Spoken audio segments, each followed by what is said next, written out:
sukses luar biasa. Yang pertama, dari mulai kisah Felicia Angelista dan Scarlett Whitney.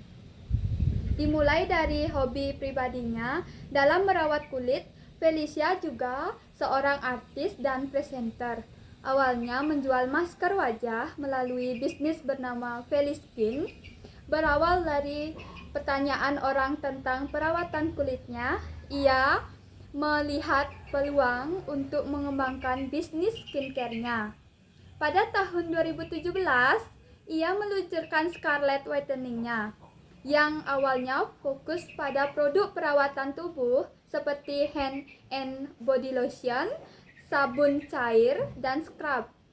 Scarlett kemudian berkembang dengan produk perawatan wajah dan rambut serta melakukan strategi pemasaran yang termasuk menggandeng bintang Korea seperti Song Joong Ki sebagai brand ambassador. Felicia memulai bisnis skincare dengan Feliskin yang menjual masker dalam bentuk paket. Ide mendirikan Scarlett muncul dari pertanyaan orang-orang tentang perawatan kulit Felicia dan melihat potensi pasar skincare yang menjanjikan. Scarlett Whitening pertama kali diluncurkan dengan produk perawatan tubuh seperti hand and body lotion, sabun cair, dan scrub. Bisnis ini kemudian berkembang dengan menghadirkan produk perawatan wajah dan rambut.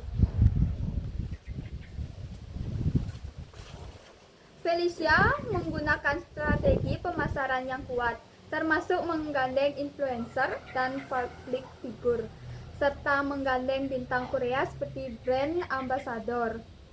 Scarlett Whitening berhasil meraih kesuksesan besar bahkan saat pandemi dan omset penjualannya mencapai miliaran rupiah.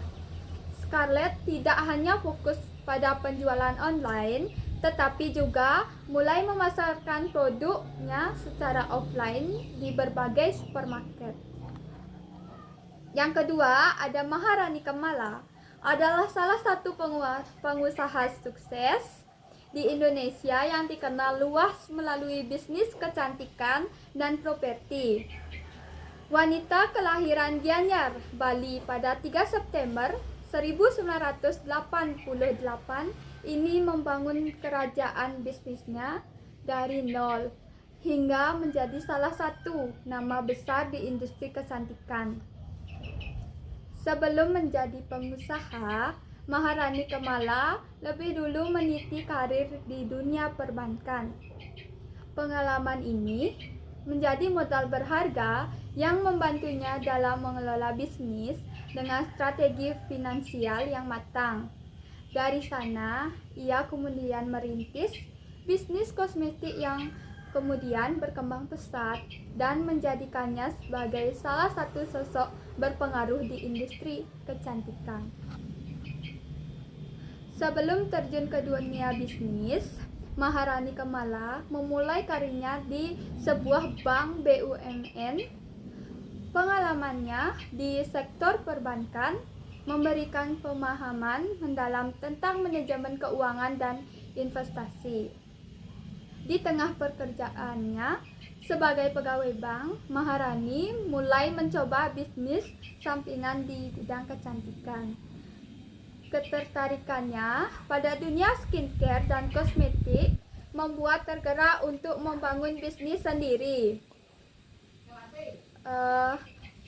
Kemudian Maharani Kamala bersama rekannya mendirikan MS Glow, sebuah merek skincare yang kini menjadi salah satu terbesar di Indonesia. Bisnis ini berawal dari pemasaran daring yang kemudian berkembang menjadi jaringan klinik kecantikan. Pada tahun 2024, Maharani Kamala dan suaminya, Dewa Gede Adiputra, secara resmi mengundurkan diri dari MS Glow. Keputusan ini tidak lepas dari perselisihan bisnis dengan Sandy Purnamasari dan Juragan 99. Meskipun meninggalkan MS Glow, Maharani tetap melanjutkan karir bisnisnya. Ia fokus mengembangkan berbagai usaha lain dari MS Glow. membuktikan bahwa dirinya bukan sekedar seorang pengusaha kosmetik, tetapi juga pembisnis yang visioner. Keputusan ini menjadi titik balik penting dalam menjalankan bisnis. Maharani tetap menunjukkan ketangguhan dalam menghadapi tantangan dan terus berinovasi dalam dunia usaha. Yang ketiga ada Gucci. Didirikan oleh Guccio Gucci. Ia lahir di Florence, Italia pada tanggal 26 Maret 1881. Awalnya ia bekerja sebagai porter di hotel mewah The Savoy di London, di mana ia mengamati selera dan gaya hidup para tamu kaya. Terinspirasi oleh pengalamannya tersebut, ia kembali ke Florence dan mendirikan toko kecil yang menjual barang-barang kulit pada tahun 1921. Toko tersebut kemudian berkembang menjadi rumah mode ternama yang dikenal dengan keahlian, inovasi, dan desainnya yang ikonik. Gucci lahir dari keluarga sederhana di Florence. Ayahnya adalah seorang pengrajin kulit. Bekerja di Savoy Hotel, Guccio terinspirasi oleh gaya hidup mewah para tamu. Setelah beberapa tahun di London, ia kembali ke Florence dan memulai bisnisnya sendiri. Pada tahun 1921, ia membuka toko kecil yang menjual barang-barang kulit, terutama tas dan koper, di Via della Vigna Nuova.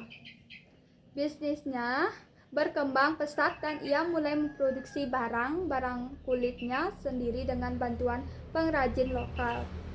Logo Double G yang ikonik dirancang oleh Aldo Gucci, salah satu putra Guccio pada tahun 1933. Setelah kematian Gucci pada tahun 1953, bisnisnya diteruskan oleh 3 putranya. Gucci terus berkembang menjadi merek fashion global yang dikenal dengan produk-produk mewah, inovatif, dan desain khas.